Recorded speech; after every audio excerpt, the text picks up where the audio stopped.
Hello बच्चों, ये CUET का थर्ड चैप्टर है, मैथ्स का थर्ड चैप्टर है मैट्रिसेस। मैट्रिसेस में कुछ एज सच ये जैसा मैंने ऑलरेडी बता रखा है कि एग्जैक्टली ट्वेल्थ के बेसिस पे क्वेश्चंस पूछते हैं। और CUET का जो सिलेबस है वो ट्वेल्थ का सिलेबस है, एकदम डिट्टो ट्वेल्थ का सिलेबस है। तो आपको एक्स्ट्रा कोई भी क्या करना है, एक्स्ट्रा कोई भी आपको एफर्ट्स नहीं लगाना है, सिर्फ कुछ ऑब्जेक्टिव क्वेश्चंस की प्रैक्टिस करनी है। जो भी मैं चैप्टर में दे रहा हूँ ना ऑब्जेक्टिव क्वेश्चन, बच्चों सिर्फ इन सारे ऑब्जेक्टिव क्वेश्चन को सॉल्व कर लो, ऐसे ही क्वेश्चन आते हैं, सॉल्व कर लो, जो डाउट है डाउट पूछो। चलो स्टार्ट करते हैं हम लोग। हमारा सबसे पहले क्या है, matrix and its operation. Matrix किसे बोलते हैं वो ऑलरेडी आप लोगों को पता होगा। ये जैसे मैट्रिक्स हमने ए लिया, ये मैट्रिक्स क्या है हमारा, M/N ऑर्डर का है। M/N ऑर्डर बोलने का मतलब कि M रोज हैं, N कॉलम्स हैं। जैसे ये ए मैट्रिक्स लिया, इसमें कितने रोज हैं, इसमें 3 रोज है, रो 1, रो 2 एंड रो 3। और कितने कॉलम है, 3 कॉलम्स है, कॉलम 1, कॉलम 2, कॉलम 3। तो इस मैट्रिक्स का ऑर्डर क्या हो जाएगा, 3/3। ठीक है। The order of the matrix is determined by, इसे हम क्या लिखते हैं, किसी भी मैट्रिक्स के ऑर्डर को क्या बोलते हैं, M/N।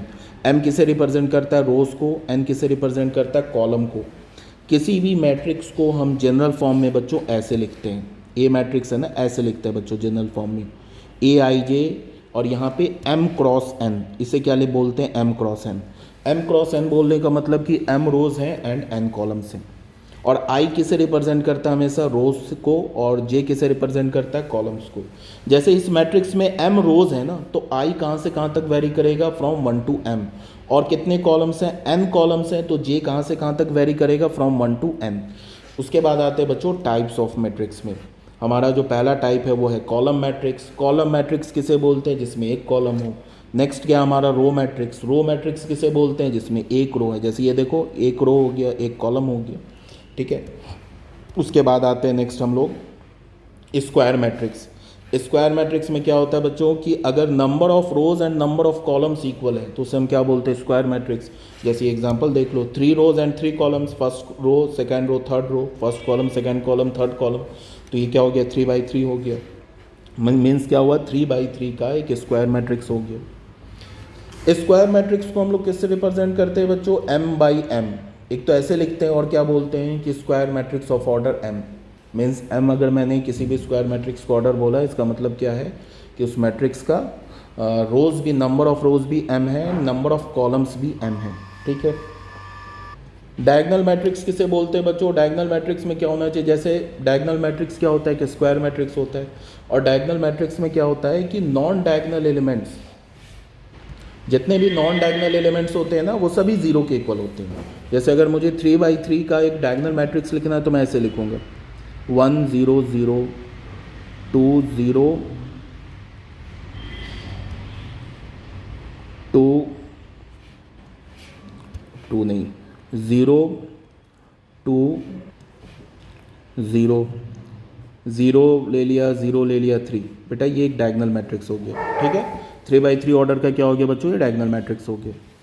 इस डायगोनल मैट्रिक्स में क्या होते हैं कि नॉन डायगोनल एलिमेंट्स क्या होते हैं बच्चे, 0 होते हैं। ठीक है। स्केलर मैट्रिक्स किसे बोलते हैं बच्चों, स्केलर मैट्रिक्स बोलते हैं कि अगर किसी भी डायगोनल मैट्रिक्स के, ये डायगोनल के जैसे 3 एलिमेंट्स हैं ना, अगर ये तीनों एलिमेंट्स इक्वल हो जाएं, जैसे यहाँ पे मैं बोल दूँ 2 2 2 कर दूँ, तो स्केलर मैट्रिक्स हो जाएगा। ठीक है। तो स्केलर मैट्रिक्स क्या होता है, is one of the diagonal matrix. सबसे पहली बात कि स्केलर मैट्रिक्स एक डायगोनल मैट्रिक्स होता है। ठीक है। और दूसरी बात क्या है कि डायगोनल के किसी भी मैट्रिक्स, अगर कोई भी मैट्रिक्स स्केलर है तो उसके डायगोनल के एलिमेंट्स इक्वल होते हैं, याद रखना। जैसे ये देखो, ये हमारा एक डायगोनल मैट्रिक्स भी है और साथ में स्केलर मैट्रिक्स भी है, बिकॉज देखो डायगोनल के दोनों एलिमेंट सेम है, 3 3 है। आइडेंटिटी मैट्रिक्स किसे बोलते हैं, अगर डायगोनल के एलिमेंट्स 1 हो जाए। सबसे पहली बात कि आइडेंटिटी मैट्रिक्स एक स्केलर मैट्रिक्स होता है, और कैसा स्केलर मैट्रिक्स होता है, जिसके डायगोनल में 1 हो। जैसे ये देखो 1 1 लिखा हुआ है, तो ये हमारा स्केलर मैट्रिक्स है। स्केलर मैट्रिक्स भी है, आइडेंटिटी मैट्रिक्स भी है, as well as diagonal matrix भी है, एंड स्क्वायर मैट्रिक्स भी है। जीरो मैट्रिक्स क्या होता है, जीरो मैट्रिक्स हमारे में, जीरो मैट्रिक्स में सभी एलिमेंट्स क्या होते हैं, 0 0। जीरो मैट्रिक्स हमारा डायगोनल भी हो सकता है as well as non diagonal भी हो सकता है। दूसरी बात कि जीरो मैट्रिक्स हमारा, जीरो मैट्रिक्स जो होगा हमारा, वो एक स्क्वायर मैट्रिक्स भी हो सकता है as well as rectangle matrix भी हो सकता है। ठीक है।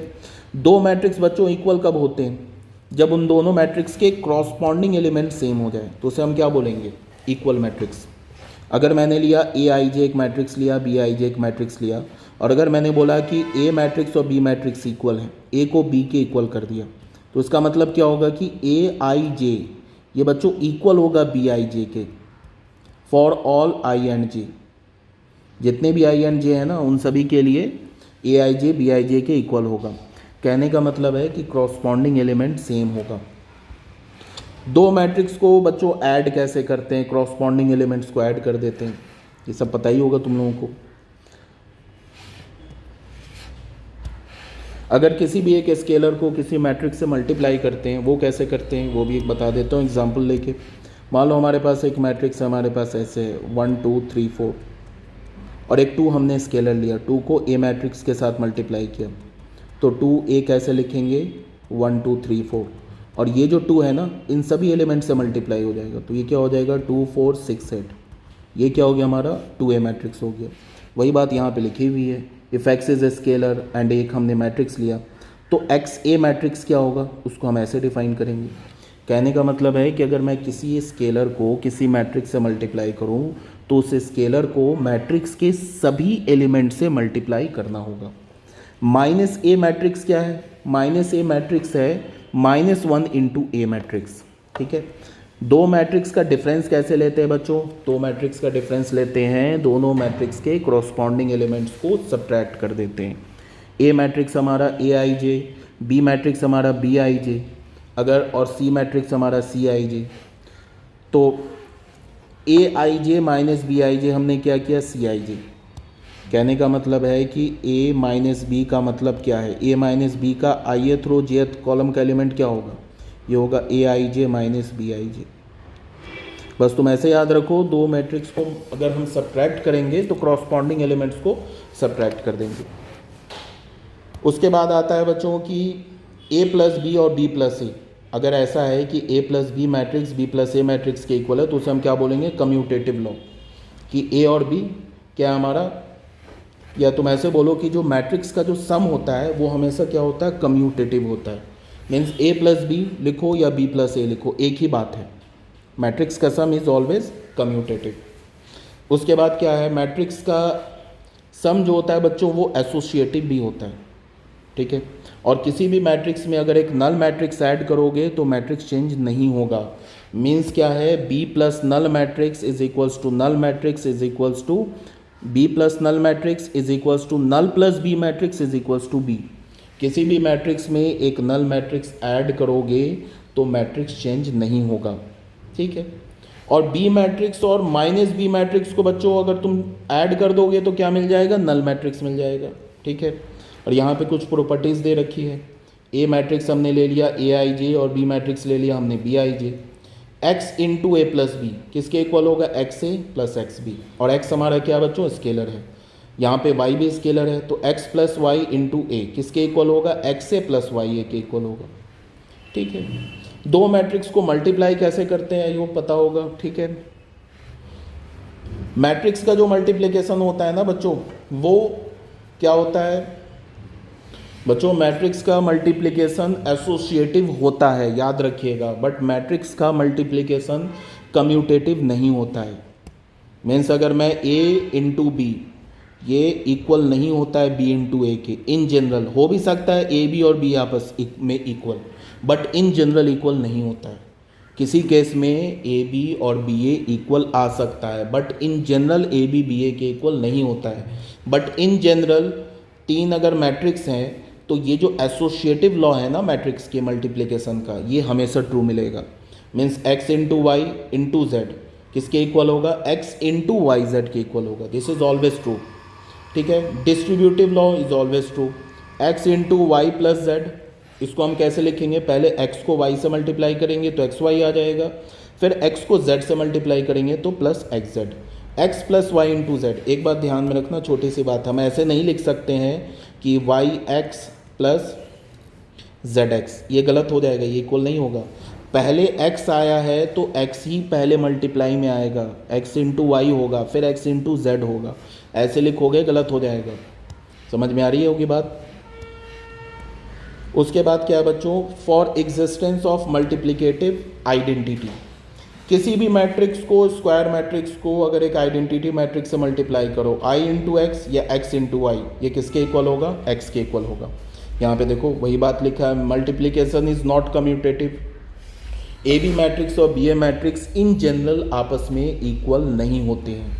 किसी भी मैट्रिक्स का के ट्रांसपोज को हम कैसे लिखते हैं बच्चों, ए ट्रांसपोज, ये ए के इक्वल। अगर मैंने कोई भी मैट्रिक्स लिया और अगर उस मैट्रिक्स का ट्रांसपोज सेम मैट्रिक्स के इक्वल आ जाए तो उसे हम क्या बोलते हैं बच्चों, सिमेट्रिक मैट्रिक्स। ट्रांसपोज तो लेना आता ही होगा, रो को कॉलम में चेंज कर दो या कॉलम को रो में चेंज कर दो। तो अगर ए ट्रांसपोज किसी भी मैट्रिक्स का ट्रांसपोज अपने इक्वल के अपने बराबर आ जाए, ए ट्रांसपोज ए के इक्वल आ जाए, तो उसे हम बोलते हैं सिमेट्रिक मैट्रिक्स। जैसे ये देखो सिमेट्रिक मैट्रिक्स है, और सिमेट्रिक मैट्रिक्स की पहचान क्या होती है कि ये तो हमारा डायगोनल एलिमेंट है, इस जितने भी ऑफ डायगोनल एलिमेंट है ना बच्चों, ये इक्वल होता है। देखो ये ऑफ डायगोनल एलिमेंट ये इक्वल होता है, ये सिमेट्रिक मैट्रिक्स की पहचान होती है। ये तो डायगोनल एलिमेंट है, और ये देखो 2 2 4 4 7 7, ठीक है। मतलब कि नॉन डायगोनल एलिमेंट जो होते हैं ना, symmetric wise conjugate non diagonal elements, ये इक्वल होते हैं। जैसे ये 2 है 2 है। स्क्यू सिमेट्रिक मैट्रिक्स में बच्चों क्या होता है, इफ़ ए ट्रांसपोज माइनस ए के इक्वल आ जाए तो उसे हम क्या बोलते हैं, स्क्यू सिमेट्रिक मैट्रिक्स। बेटा ये मैट्रिक्स हमारे पास, ये स्क्यू सिमेट्रिक मैट्रिक्स है, ठीक है। अब यहाँ पे एक और प्रॉपर्टी है हमारे पास, ये देख लो, for any square matrix A plus A transpose symmetric होता है and A minus A transpose skew symmetric होता है। तो किसी भी मैट्रिक्स को तुम सिमेट्रिक और स्क्यू सिमेट्रिक के फॉर्म में लिख सकते हो। क्या बोला मैंने, अगर हमारे पास कोई भी स्क्वायर मैट्रिक्स ए है तो ए प्लस ए ट्रांसपोज, ये जो मैट्रिक्स होगा ना बच्चों, ये एक सिमेट्रिक मैट्रिक्स होगा, and A minus A transpose ये बच्चों एक स्क्यू सिमेट्रिक मैट्रिक्स होगा। तो if we have any square matrix, तो हमारे पास कोई भी स्क्वायर मैट्रिक्स है बच्चों, उसको हम इस फॉर्म में लिख सकते हैं। मीन्स क्या लिख सकते हैं, ए प्लस ए ट्रांसपोज ये एक सिमेट्रिक मैट्रिक्स हो गया, ये एक स्क्यू सिमेट्रिक मैट्रिक्स हो गया। ये भी 12th का फॉर्मूला है, याद होगा। Inverse of matrix by elementary row transformation, ये लिखा हुआ है, इसको मैं एक एग्जांपल से बता देता हूँ तुम लोगों को। अगर हमें करना क्या होता है कि एलिमेंट्री रो ट्रांसफॉर्मेशन क्या है बच्चों, वो बता देता हूँ एग्जांपल से। एक तो होता है एलिमेंट्री रो ट्रांसफॉर्मेशन और एक होता है एलिमेंट्री कॉलम ट्रांसफॉर्मेशन। तो रो में क्या करते हैं, एलिमेंट्री रो ट्रांसफॉर्मेशन से बच्चों इन्वर्स निकालते हैं। कैसे निकालते हैं वो बता देता हूँ। मान लो कि हमने एक मैट्रिक्स लिया 1 2 3 0 4 -5 6 7 8। तो एक तो इन्वर्स का फॉर्मूला क्या होता है, A is equals to A inverse is equals to 1 upon determinant A into adjoint A. एक तो फॉर्मूला बच्चों इन्वर्स का ये होता है, ऐसे निकालते हैं इन्वर्स। दूसरा हम लोग इन्वर्स कैसे निकालते हैं, रो ट्रांसफॉर्मेशन से और कॉलम ट्रांसफॉर्मेशन से। अगर बच्चे तुम्हें रो ट्रांसफॉर्मेशन यूज़ करना है तो हम क्या लिखते हैं, A is equals to I X लिखते हैं। सुन लो ध्यान से, ए मैट्रिक्स क्या हमारा 1 2 3 0 4 -5 6 7 8, और यहाँ पे लिखेंगे आइडेंटिटी मैट्रिक्स। यहाँ पे आई एक्स नहीं लिखेंगे, यहाँ पे आई ए लिखेंगे, ठीक है। उसके बाद आइडेंटिटी मैट्रिक्स लिख लिया ऐसे 0 1 0 0 0 1, और यहाँ पे ए मैट्रिक्स लिख लिया। अब बेटा करते क्या है कि इस मैट्रिक्स को हम आइडेंटिटी मैट्रिक्स बनाते हैं, इस मैट्रिक्स को आइडेंटिटी मैट्रिक्स बनाते हैं। और इस मैट्रिक्स को आइडेंटिटी मैट्रिक्स, जो भी रो या कॉलम ट्रांसफॉर्मेशन हम इस मैट्रिक्स में यूज़ करेंगे वही रो ट्रांसफॉर्मेशन, सॉरी यहाँ पे हमने तो रो ट्रांसफॉर्मेशन लिखा है, तो इसमें क्या करेंगे, इसमें हम लोग रो ट्रांसफॉर्मेशन यूज़ करेंगे। इस मैट्रिक्स में क्या यूज़ करेंगे, रो ट्रांसफॉर्मेशन। और इसमें रो ट्रांसफॉर्मेशन यूज़ करके इस मैट्रिक्स को एक आइडेंटिटी मैट्रिक्स बनाएंगे, ठीक है। और जो रो ट्रांसफॉर्मेशन बच्चों हमने लेफ्ट हैंड साइड में यूज़ किया ना, वही same row transformation right hand side में यूज़ करेंगे। और जब लेफ्ट हैंड साइड का मैट्रिक्स, ये मैट्रिक्स एक आइडेंटिटी मैट्रिक्स बन जाएगा, तो ये मैट्रिक्स क्या होगा, ए इनवर्स बन जाएगा। अब ए इनवर्स निकालने के लिए क्या करते हैं, एक एग्जांपल और लेते हैं। मान लो A B C D E F G H I, ये ए मैट्रिक्स है, और इसका हमें एलिमेंट्री रो ट्रांसफॉर्मेशन से इन्वर्स निकालना है। तो सबसे पहली बात मैंने क्या बोला कि जो लेफ्ट हैंड साइड में मैट्रिक्स है इसको आइडेंटिटी मैट्रिक्स बनाएंगे बाय यूजिंग रो ट्रांसफॉर्मेशन, और जो रो ट्रांसफॉर्मेशन लेफ्ट हैंड साइड में अप्लाई करेंगे वही रो ट्रांसफॉर्मेशन राइट हैंड साइड में अप्लाई करेंगे। और जब ये लेफ्ट हैंड साइड का मैट्रिक्स एक आइडेंटिटी मैट्रिक्स बन जाएगा तो ये वाला मैट्रिक्स क्या बन जाएगा, ए इनवर्स। ठीक है, ये बात हो गई। दूसरी बात की जब हम इसे आइडेंटिटी मैट्रिक्स बनाएंगे ना तो कैसे बनाते हैं आइडेंटिटी मैट्रिक्स, पहले डायगोनल के एलिमेंट को वन के इक्वल करते हैं, ठीक है, बाय यूजिंग रो ट्रांसफॉर्मेशन। और जब ए हमारा 1 हो जाएगा तो हम क्या यूज़ कर रहे हैं बच्चों, रो ट्रांसफॉर्मेशन यूज़ कर रहे हैं। तो डी और जी ये जो दो कॉलम में जो दो एलिमेंट है ना इसको 0 0 के इक्वल करेंगे। ठीक है, अब जब ये 1 हो गया और ये दोनों 0 हो गया तो फिर ई को क्या करेंगे 1 और बी और एच को 0 करेंगे। फिर उसके बाद आई को 1 करेंगे और एफ और सी को 0 के इक्वल करेंगे। तो ये ए मैट्रिक्स हमारा क्या बन जाएगा, आइडेंटिटी मैट्रिक्स। तो फिर यहाँ पे ये जो राइट हैंड साइड में जो मैट्रिक्स है क्या बन जाएगा, A inverse. I hope clear होगा, अगर कोई डाउट होगा तो पूछ लेना। और ये जो एक्सरसाइज के क्वेश्चन है इसे सॉल्व करके रखना। टोटल इसमें 20 क्वेश्चन है, आंसर की गिवन है।